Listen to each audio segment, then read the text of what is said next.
200 unit free current ಕೇಳಿಸ್ಕೊಳ್ಳೋಕ್ಕೆ ತುಂಬ ಚೆನ್ನಾಗಿದೆ ಅಲ್ಲ. ಆದರೆ ಇದ್ರ ಹಿಂದೆ ಇರುವಂಥ ಪ್ರಾಬ್ಲಮ್ಸ್ ಏನಂತ ನಿಮಗೆ ಗೊತ್ತಿದೆಯಾ? ಇವತ್ತು ನಾವು ಕರ್ನಾಟಕ ಫ್ರೀ ಕರೆಂಟ್ ಸ್ಕೀಮ್ನ ಫುಲ್ ಬ್ರೇಕ್ ಡೌನ್ ಮಾಡೋಣ. ನಮಸ್ತೆ, ನಾನು ನಿಮ್ಮ Dinesh. Welcome to tech boss. ಇವತ್ತಿನ ವಿಡಿಯೋನಲ್ಲಿ ನಾವು ಗೃಹ ಜ್ಯೋತಿದು ಫ್ರೀ ಕರೆಂಟ್ ಎಲ್ಲರಿಗೂ ಬರ್ತಾ ಇಲ್ವಾ, ಅದರಲ್ಲಿ ಏನು ಪ್ರಾಬ್ಲಮ್ಸ್ ಇದೆ, ಏನೇನು ಬೆನಿಫಿಟ್ಸ್ ಇದೆ ಅಂತ ಈ ಒಂದು ವಿಡಿಯೋನಲ್ಲಿ ಡಿಸ್ಕಸ್ ಮಾಡ್ತೀವಿ. ಅದಕ್ಕೆ ಈ ವಿಡಿಯೋನ ಕೊನೆ ತನಕ ನೋಡಿ, ಇಲ್ಲಾಂದರೆ ಅರ್ಥ ಆಗೋದಿಲ್ಲ. ಕರ್ನಾಟಕ ಸರ್ಕಾರದಿಂದ ಗೃಹ ಜ್ಯೋತಿ ಅನ್ನೋ ಸ್ಕೀಮು 200 ಯೂನಿಟ್ ಫ್ರೀ ಕರೆಂಟ್ ಅಂತ ತಗೊಂಬಂದಿದ್ದಕ್ಕೆ ಕಾರಣ ಏನು ಗೊತ್ತಾ? ಮಿಡಿಲ್ ಕ್ಲಾಸ್ ಮತ್ತು ಪುವರ್ ಫ್ಯಾಮಿಲಿ ಅವ್ರಿಗೆ ಇದು ಬೆನಿಫಿಟ್ಸ್ ಆಗಲಿ ಅಂತಾನೆ ಇದನ್ನು ತಗೊಂಬಂದಿದ್ದು. ಇದನ್ನು ಎಷ್ಟು ಜನ ಬೆನಿಫಿಟ್ ಮಾಡ್ಕೊತಾ ಇದ್ದೀರಾ ಅಂತ ಗೊತ್ತಿಲ್ಲ. ಬೆನಿಫಿಟ್ ಮಾಡ್ಕೊಂಡಿರೋರು ಕೆಳಗಡೆ ಕಮೆಂಟ್ ಮಾಡಿ ತಿಳಿಸಿ. ಬೆನಿಫಿಟ್ ಆಗಿಲ್ಲದ್ರೆ ಇರೋರಿಗೂ ಯೂಸ್ ಆಗುತ್ತೆ. ಮತ್ತು ಕೆಲವೊಬ್ಬರಿಗೆ 200 ಯೂನಿಟ್ ಒಳಗಡೆ ಯೂಸ್ ಮಾಡಿದ್ರೇನು ಬಿಲ್ ಜಾಸ್ತಿ ಬರ್ತಾ ಇದೆ. ಯಾಕೆ? ನೀವು 200 ಯೂನಿಟ್ ಕೊಟ್ಟಿದ್ದಾರೆ ಅಂತ ಎಲ್ಲರದು ತಿಳ್ಕೊಂಡಿರೋದು 200 ಯೂನಿಟ್ ಫ್ರೀಯಾಗಿ ಕೊಟ್ಟಿದ್ದಾರೆ ಅಂತ. ಯಾರಿಗೂ 200 ಯೂನಿಟ್ ಅನ್ನೋದು ಫ್ರೀಯಾಗಿ ಕೊಟ್ಟಿಲ್ಲ. ಮೊದಲನೇ ಪಾಯಿಂಟು, 200 ಯೂನಿಟ್ ಅನ್ನೋದು ಕಂಪ್ಲೀಟ್ ಯಾರಿಗೆ ಬಂದಿರುತ್ತೆ ಅಂದರೆ 2022ಇಂದ 23ವರೆಗೆ ಯಾರ್ಯಾರು 180, 190 ಯೂನಿಟು ಆ ಒಂದು ವರ್ಷ ಪೂರ್ತಿ ಯೂಸ್ ಮಾಡಿರ್ತಾರೋ ಅವ್ರಿಗೆ ಮಾತ್ರ ಆವ್ರೇಜ್ ಯೂನಿಟ್ 180 ಇಲ್ಲ 190 ಪ್ಲಸ್ ಸರ್ಕಾರದಿಂದ ಒಂದು 10%. ಇದನ್ನು ಆ್ಯಡ್ ಮಾಡಿ 200 ಯೂನಿಟ್ ಅನ್ನೋದು ಅವ್ರಿಗೆ ಮಾತ್ರ ಸಿಗ್ತಾ ಇರೋದು. ನಿಮಗೇನಾದರೂ 2022ರಿಂದ 23 ತನಕ ನೀವು ಮನೇನ ಖಾಲಿ ಇತ್ತು ಅಂತಾದರೆ ನಿಮಗೆ ಕೊಡುವಂಥ ಆವ್ರೇಜು 10ರಿಂದ 17 ಯೂನಿಟ್ ಅಷ್ಟೇ. ಎಲ್ಲರಿಗೂ ಇದನ್ನು ಅಪ್ಲಿಕೇಬಲ್ ಆಗುತ್ತಾ ಅಂದರೆ ಇಲ್ಲ. ಅದನ್ನೇ ನೀವು 2022ರಿಂದ 23 ಒಳಗಡೆ 250 ಯೂನಿಟ್ ಮೇಲೆ 200 ಯೂನಿಟ್ ಮೇಲ್ಗಡೆ ಯೂಸ್ ಮಾಡಿದಿರ ಅಂದರೆ ನಿಮಗೆ ಈಗ ಅಪ್ಲೈ ಮಾಡಿದ್ರೇನು ವೇಸ್ಟು.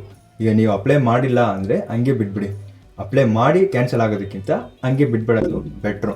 ಇಲ್ಲ ನಾನು ಒಂದು ಸತಿ ಟ್ರೈ ಮಾಡಿ ನೋಡ್ತೀನಿ ಅಂತ ಅಂದರೆ ಅದು ಹೇಗೆ ಅಪ್ಲೈ ಮಾಡೋದು ಅನ್ನೋದನ್ನು ವಿಡಿಯೋ ಅಪ್ಲೋಡ್ ಮಾಡಿದ್ದೀವಿ. ಮೇಲ್ಗಡೆ ಕಾರ್ಟಲ್ಲಿ ಕೊಟ್ಟಿರ್ತೀನಿ, ಇಲ್ಲ ಎಂಡ್ ಸ್ಕ್ರೀನಲ್ಲಿ ಬರುತ್ತೆ, ಅದನ್ನು ನೋಡ್ಬಿಟ್ಟು ಅಪ್ಲೈ ಮಾಡಬಹುದು. ಈಗ ಈ ಗೃಹಜ್ಯೋತಿ ಸ್ಕೀಮಿಂದ ಎಷ್ಟು ಜನ ಬೆನಿಫಿಟ್ಸ್ ಆಗಿದ್ದಾರೆ, ಇದರಿಂದ ಏನೇನು ಬೆನಿಫಿಟ್ಸ್ ಇದೆ ಅಂತ ಫಸ್ಟ್ ನೋಡ್ಬಿಡೋಣ. ಆಮೇಲೆ ಇದರಲ್ಲಿ ಏನು ಪ್ರಾಬ್ಲಮ್ ಇದೆ ಅಂತ ನೋಡೋಣ. ಮೊದಲು ಇದ್ರದ್ದು ಬೆನಿಫಿಟ್ಸ್ ಏನಂತ ಅಂದರೆ, ಜಾಸ್ತಿ ಜನರಿಗೆ ಬಿಲ್ಲು ಕಡಿಮೆ ಬರ್ತಾ ಇದೆ. ಕಡಿಮೆ ದುಡಿಮೆ ಇರುವಂಥ ಎಲ್ಲ ಜನರಿಗೂ ಇದು ತುಂಬ ಅಂದರೆ ತುಂಬ ಹೆಲ್ಪ್ ಆಗ್ತಾ ಇದೆ. ಜನರು ಕರೆಂಟ್ ಯೂಸ್ ಮಾಡೋದನ್ನು ಕಂಟ್ರೋಲ್ ಮಾಡೋಕ್ಕೆ ಸ್ಟಾರ್ಟ್ ಮಾಡಿದ್ರಿ, ಚೆನ್ನಾಗಿದೆ ಅಂತ ಹೇಳ್ಬೋದು. ಆದರೆ ಇದ್ರದ್ದು ಪ್ರಾಬ್ಲಮ್ಸ್ ಏನಂತ ಗೊತ್ತಾ? 200 ಯೂನಿಟ್ಸ್ಗಿಂತ ಜಾಸ್ತಿ ಹೋಗ್ಬಿಟ್ರೆ ಬಿಲ್ ಬಂದ್ಬಿಡುತ್ತೋ ಅನ್ನೋ ಭಯ ಜಾಸ್ತಿ ಆಗ್ತಾಯಿತ್ತು. ಬಿಲ್ ಕ್ಯಾಲ್ಕುಲೇಷನು ಸರಿಯಾಗಿ ಮಾಡ್ತಾ ಇಲ್ಲ ಅಂತ ಕಂಪ್ಲೇಂಟ್ಸ್ ಇತ್ತು. ಎಲೆಕ್ಟ್ರಿಸಿಟಿ ಕಂಪನಿಗಳಿಗೆ ತುಂಬ ಅಂದರೆ ತುಂಬ ಲಾಸ್ ಇತ್ತು.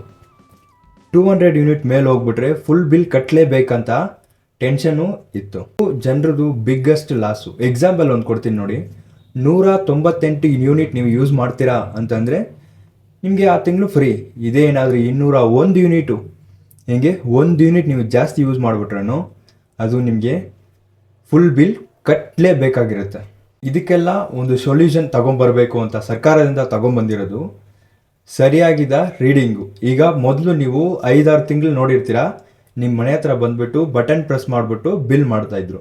ಆದರೆ ಈಗ ಈ ಥರದ್ದು ಒಂದು ಕೇಬಲ್ ತೊಗೊಂಬರ್ತಾಯಿದ್ರು. ನಿಮ್ಮ ಮನೆಗಳಿಗೆ ಬಂದುಬಿಟ್ಟು ಮೀಟ್ರ್ ಹತ್ರ ಇಟ್ಬಿಟ್ಟು ಈ ಥರ ಕೇಬಲಲ್ಲಿ ರೀಡಿಂಗ್ ಮಾಡ್ತಾಯಿದ್ದಾರೆ. ಈ ಮೂಲಕ ಬೆನಿಫಿಟ್ಸ್ ನಿಮಗೇನಿದೆ ಅಂತ ಅಂದರೆ, ಈ ಕೇಬಲಿಂದ ರೀಡಿಂಗ್ ಮಾಡೋ ಟೈಮಲ್ಲಿ ಯಾವುದೇ ಒಂದು ಯೂನಿಟ್ ಕೂಡ ನಿಮಗೆ ಲಾಸ್ ಇಲ್ಲ. ಯಾಕಂದರೆ ಏನು ಯೂಸ್ ಮಾಡಿದ್ದೀರೋ ಅದು ಅಕ್ಯುರೇಟಾಗಿ ನಿಮಗೆ ಬಂದುಬಿಡುತ್ತೆ. ನಿಮ್ಮ ಮನೆಯಲ್ಲಿ ಯೂಸ್ ಮಾಡುವಂಥ ಒಂದೊಂದು ಪಾಯಿಂಟ್ ಲೋಡ್ನು ಕರೆಕ್ಟಾಗಿ ತಗೊಳ್ಳುತ್ತೆ.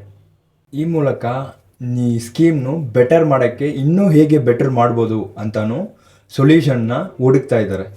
ಇದೆಲ್ಲ ಮಾಡ್ತಾ ಇರೋದು ಒಳ್ಳೇದಕ್ಕೆ, ಇಲ್ಲಾಂದರೆ ಹೊಸ ಪ್ರಾಬ್ಲಮ್ನ ಕ್ರಿಯೇಟ್ ಮಾಡೋದಕ್ಕೆ ಅಂತ ನಿಮ್ಮ ಒಪಿನಿಯನ್ನು ಕೆಳಗಡೆ ಕಮೆಂಟ್ ಮಾಡಿಬಿಟ್ಟು ತಿಳಿಸಿ. ಲೈಕ್ ಮಾಡಿ, ಶೇರ್ ಮಾಡಿ, ಮತ್ತು ನಮ್ಮ ಚಾನಲ್ನ ಸಬ್ಸ್ಕ್ರೈಬ್ ಮಾಡೋದನ್ನು ಮರಿಬೇಡಿ. ಮತ್ತೆ ಭೇಟಿಯಾಗೋಣ.